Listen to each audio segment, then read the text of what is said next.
Hi, welcome to lesson 2, which is our reading and our focus writing, which is newspaper report writing. On Ed Studio, if we have a look, we can see for reading that week 2 is there. But first of all, don't forget that what you should be doing is just keeping a little journal and each day just jumping onto Epic Reading website. If you haven't done that yet, there's the instructions on how to log on. They're very, very easy, and it's just a code you put on. On there, there's all books that have been assigned to all the students, not only books, but videos and read-alongs, all sorts of things that you can do. Just for the book, put the date and what activity or reading you're doing for that 20 minutes. And if you want to use the calendar activity below, you just pick the day and put the date in and choose the activity for the day. And today is the 27th, so the activity for today is this one. So write that one in and tell me what it is. And it says score a victory and read an award-winning book. So there's lots of classics on there that you can have a look at and read, even one of the old fairy tales or a fable. Okay, the actual reading activity for today, for week 2, is to do with Peer Politics, which is a cartoon read.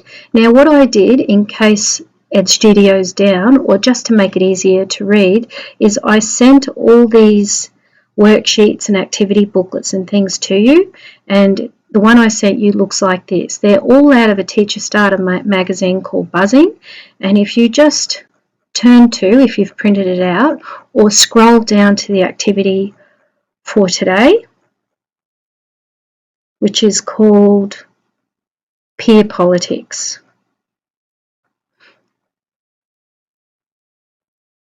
And this way we can blow it up nice and big and take our time with it. Okay, so Peer Politics in Sync, and it's a cartoon. This one's in black and white, but that doesn't matter. Okay, so here we have direct speech. So if we were writing this as a text going along the page, where these direct speech bubbles are going to these people's mouths mean that there would be inverted commas or speech marks around each thing. They don't have to have said, they don't have to have verbs and pronouns telling us who's speaking, because we can see it directly coming from the characters in the story. So up here we can see the first character is a little boy who's leaping along quite happily, and two little girls around the corner sort of having a little bit of a giggle at what he's doing. So I don't really know. It looks like he's kind of dancing. I'm not sure. Okay. So this little girl says, "Why are you dancing by yourself? You're a boy. You are supposed to play sports like rugby or basketball." Well, that's a bit stereotypical, isn't it? I don't really appreciate that comment. And the other little girl says, "Don't you know that dancing is only for girls?" And the boy says, "But I love dancing." And here he can't even stop. Look, he's dancing around. And then the little boy goes on to say, "And lots of boys dance. The best rugby players in the world do ballet to strengthen their muscles. It is a very physical activity doing those stretches. Actors like Hugh Jackman, who's Wolverine if you didn't know, and Zac Efron include dance scenes in their movies. People use dance to express their feelings toward each other. I dance because I love the way it makes me feel. I would feel sad if dancing was only for girls. Dance is something everyone should be able to enjoy, just as girls can choose to play rugby and basketball if they'd like to." Do they look like they're being convinced? They look like they're thinking about it. "But I don't want to play rugby or basketball," she says, and she looks a little bit snooty there. And then the boy says, "That's okay, that's your choice. But don't you agree that you should be able to make your own decisions? It's not for someone else to tell you what to do." That's actually a very good point," she says. "Wow, you are actually a really good dancer," because this whole time he's been leaping and prancing around. And she says, "Could you teach me how to do that? So check out this new dance move I just learned." And then, look, they're all having a dance. So there we go. That was this week's. So the questions attached to that text for this week. So we've read that, And now we're on to our Monday reading strategy task. And of course, for Monday, it's before, during, and after. So we should have done our before one. So I did look at it and we did make a bit of a prediction. So use the title and the comic illustrations to predict what the text might have been about. And when I looked at that, I really didn't have a clue. I thought peer politics, I thought it was going to be about something to do with saving the environment or something about a policy in the school, but I saw that he was really dancing, so I thought it might have been about something to do with dancing. So when you've headed up your page for today, week 2 reading lesson, and you've put up there reading, can you just put one before? And when we first looked at that, what was your prediction first of all about it? So when I looked at it, I knew it was about kids and I knew it was something to do with dancing, and we saw that these two girls were hiding around the corner having a bit of a laugh. So write me a sentence about that.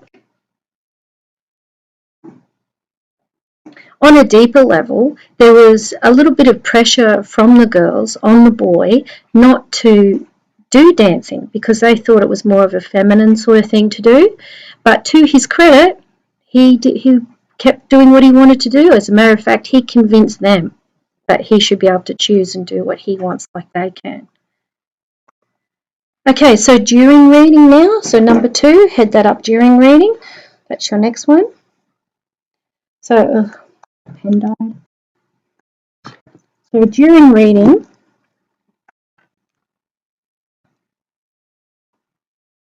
what was the question that they wanted us to look at? And we're inferring during this, so it's being hinted at what the author's trying to tell us, but it's not actually written there clearly. Use clues from the text to make inferences about the boy who is dancing and write a list of your inferences.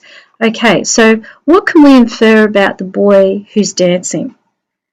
I think one of the first things we can infer is that he likes moving. He likes rhythm and music, and he likes expressing himself. Something else that we can infer is that he's a very confident person because he didn't get embarrassed or shy when those girls were laughing about him. He just told them what he thought and, as a matter of fact, changed their mind. And something else we can infer about it also is that he's quite a charismatic character, and as well as listening to what they had to say, the fact that he could change their minds, and not only change their minds but then got them joining in with him, meant that he was likeable and that he didn't take offense to it, and he was just able to talk about it and change their minds. So he was very charismatic. Don't forget to pause if you need to catch up. So for during, you were just writing a little bit of a list about what we inferred about the boy dancing. And then the last bit, the after reading, we're making connections with it. So when we make connections with a text, we're using what we already know, our prior knowledge, what we've read, and how we can connect all those together. So for after reading, and head that up, describe an experience that you are reminded of after reading this text. Explain how your chosen experience relates to this comic. So that doesn't necessarily mean about dancing. That can mean something that you're very passionate about and something that you like to do, and people go, why are you doing that for? That's such a waste of time. Oh, you're not going to make any money off that. Oh, that's a silly thing to do. But it gives you enjoyment and you like doing it. So if you've experienced something like that, write about that and tell me about that.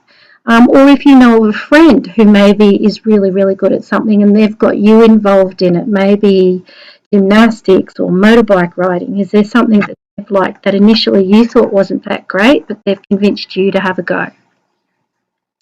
That concludes our reading lesson. That was pretty easy. Hey, that text was pretty easy.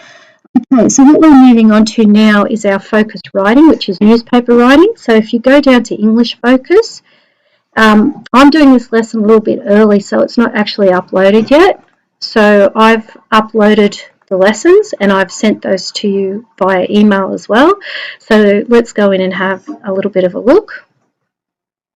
The document that we were sent last week, which was the structure of a newspaper report writing text, I really like. I think it's really important to keep going back to that and have a look. It's nice and simple and it explains it to us. Don't forget, a newspaper article or an advertisement, they don't really call it a text, they call it a copy. So when it's all done up, they put their copy in and they get it approved by their editor. The first part of it is a headline, and we can see that it's the inverted triangle. So when you first get that news, it's got to be hard hitting and catchy, and it's got to grab your eye and your attention. So that headline is often a little bit of a play on words or a twist. Then it'll have the author's name underneath, and that first summary or lead paragraph is going to be able to answer most of your questions, your who's, your what's, your where's, your when's, your how's. And really, if you stop reading after that paragraph, you'll have a good idea of what's actually happened in the newspaper article. And a lot of research on how people look at texts and what attracts their attention. A lot of the time people read that headline, read that lead paragraph, and then don't really read the rest of it. It's only if you're really interested in it that you go into the body and the tail and you read all those extra details. So I think out of everything, this is the page to have a really good look at. And we wrote notes on that last week, and some of you wrote some really fantastic notes in your book. So keep referring back to that. If you can, print that out and put it in. That's an important document. Now, if we go into lesson 2 for the unit, the things that they're going to get us to do is identify structures and language features, and we did a big lesson on that last week. I think we've got a good understanding. To understand how to access and navigate online news reports and understand how language features of online news reports represent an issue. Okay, so if we start off down here with this lady, she's Lucy, and last week we had Sam, and she'll be joining us on our journey through this unit as we explore news reports in the media. Today we will be looking at online news reports and their features.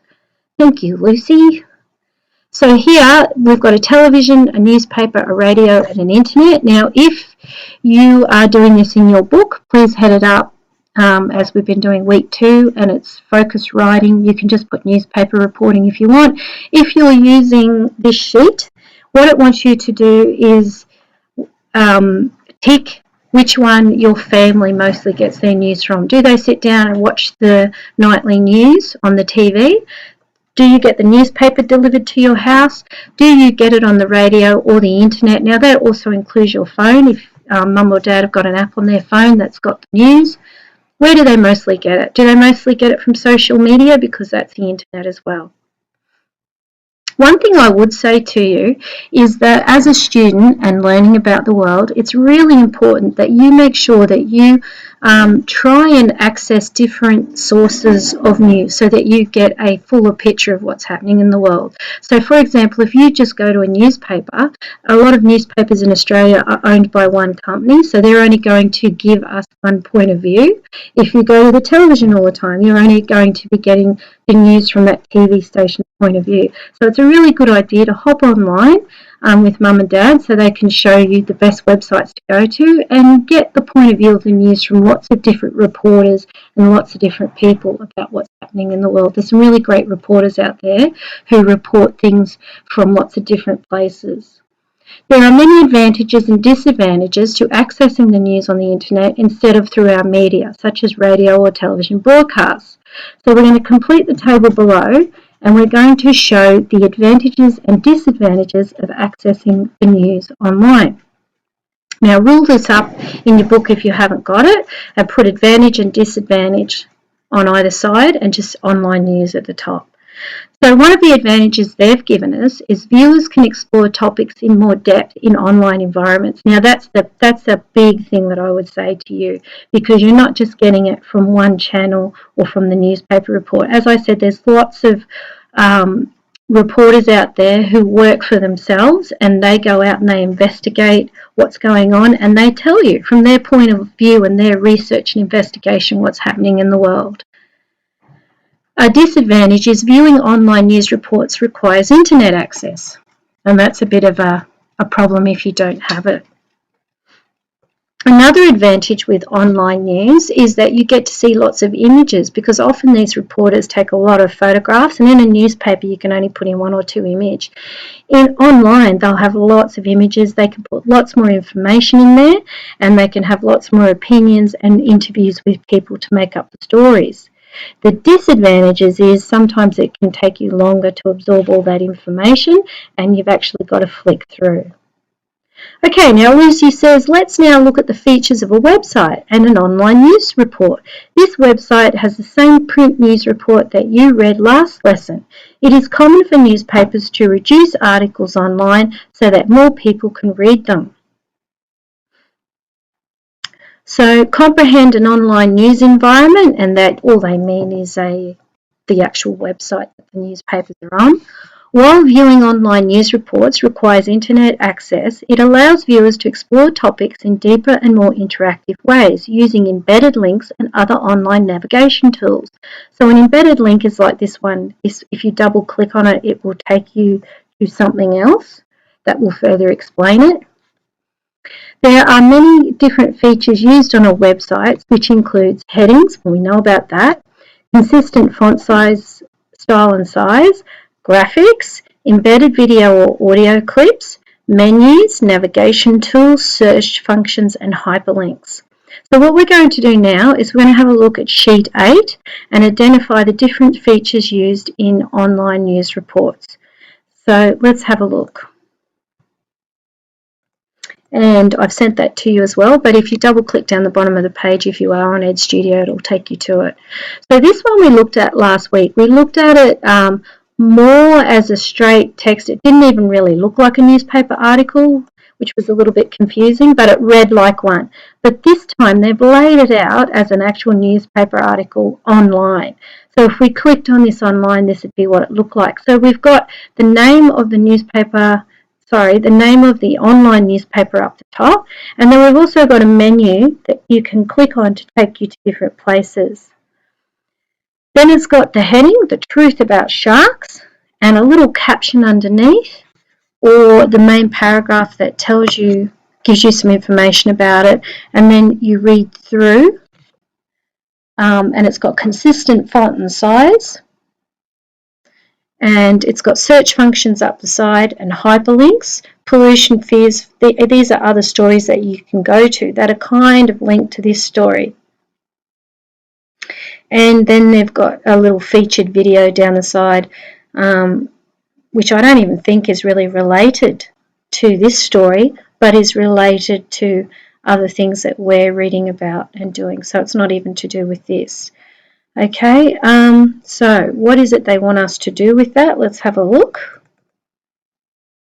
We might have to go through and read that one.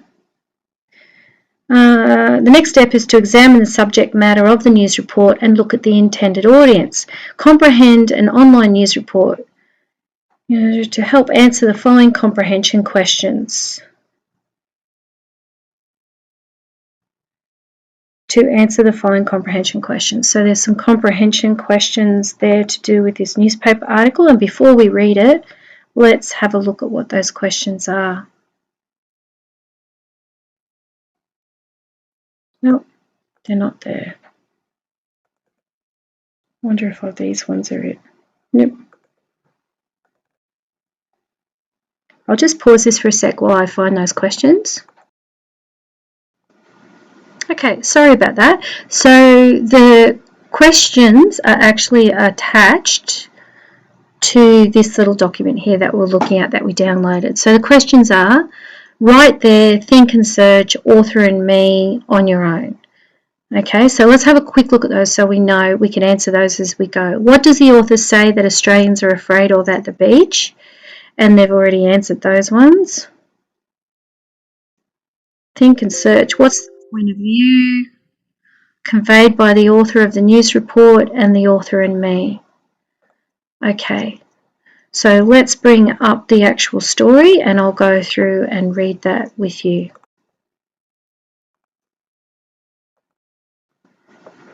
Okay, sorry, I had to plug my computer in then. You probably saw it come up, it was running out of charge. If you don't want to read this with me, just go and read it with yourself and just fast forward me to the questions if you want to do that. Okay, so the truth about sharks. While people find the idea of sharks terrifying, experts say that there is more likelihood of drowning at Australian beaches than suffering a fatal shark attack. Fred Stark reports. Great white, hammerheads, grey nurse, tiger. They come in an assortment of terrifying appearances that are commonly regarded as killing machines. For many, sharks are the stuff of nightmares, but do they deserve such a bad reputation? Since European settlement of Australia, there have been around 200 fatal shark attacks. This is essentially less than one per year.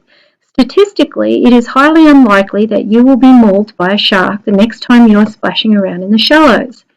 Beachgoers should be more worried about being surf smart because, tragically, 121 people drown on average at Australian beaches each year. Yet the iconic Australian beach does not strike terror into the hearts of people as much as the idea of razor-toothed man-eaters lurking out in the deep blue. Shark expert Dr. Jane Crabtree believes that people's fears of sharks largely unwarranted.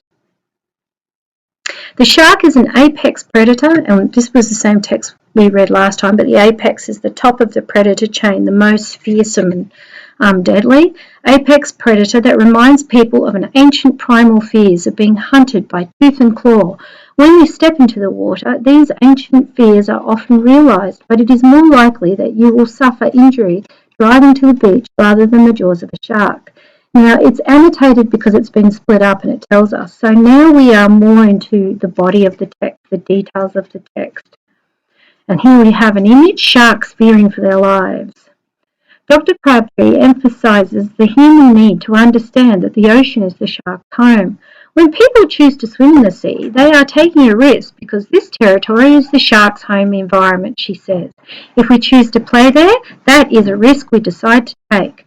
Current studies show that it is sharks that should be fearful of humans. Shark culling or killing, illegal fin trading and commercial fishing are drastically reducing shark numbers worldwide, with sharks playing a vital part in maintaining the balance of underwater ecosystems.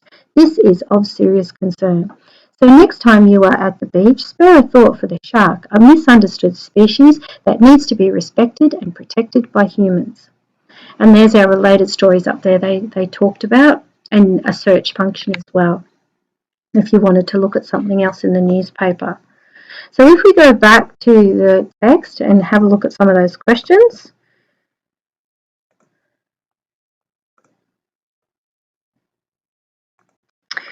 So we're using that shark online article to answer these questions. So what does the author say that Australians are afraid of at the beach?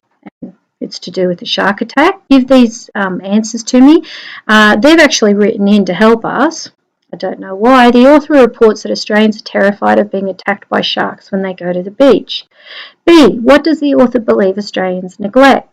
And the answer is the author reports that Australians should be more worried about being surf smart as more people drown at the beach each year than they're attacked by sharks. Now, I would say the reason why this lesson has done it like this is because it's showing you how they want you to answer the question. In grade 6 and high school, you have to be able to answer these short answer questions with really good sentences, neatly written with capitals and full stops. So this is now we put that into practice for these next ones. So if you've got this document, you can type it in, or you can just write it out. So our heading is Think and Search. What is the point of view conveyed by the author of the news report? So what is the author of the news report actually saying about sharks? Well, first of all, they're not saying, look out, sharks are killers. They're trying to convince us that sharks are actually not as big a threat as we think they are, and that as a matter of fact, they're being culled and killed for their fins in large numbers, and we need to preserve them. So give me a sentence about that. The next topic is author and me. How would you describe the tone of the news report? Is it a persuasive tone? Are they really trying to convince us of something? And we talked about that last week, and you should be able to answer that in a sentence. Don't forget to pause so that you can catch up. Still under author and me is E. How does the tone influence the audience? So are you influenced or persuaded by what they're telling you about sharks? If you were scared of them before and being attacked, how do you feel now? Give me a nice sentence about that. So to be yes or no, you are influenced. How does the tone influence the audience? So the tone is he angry? No. Is he upset? No. Is he being very rational and logical and trying to explain to you that sharks really aren't that bad? Is he being very calm? So that's the tone. So the tone in it is very calm and logical and trying to explain to you in a persuasive way that sharks actually need protecting. And since the start of Federation over 200 years ago, there's only been 200 shark attacks. So unless you think that's a lot. Okay, then on your own, how do news reports attempt to persuade readers with particular points of view? So how in that article did that reporter try and persuade you? Did he tell you lots of facts and provide images?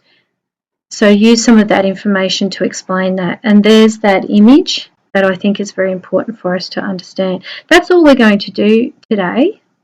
We'll click back on and start from page 6 tomorrow. And when we start on page 6, we'll be using this information here to annotate the actual text and say which bit's bit. You can even go ahead and do that if you want. So this bit obviously is the headline, okay? And you can even highlight those words in there that you think are the headline or just mention what they are. But we'll go over that very, very quickly tomorrow and start there. Okay, so that wraps up this second lesson. Thanks for tuning in, and I'll see you in maths.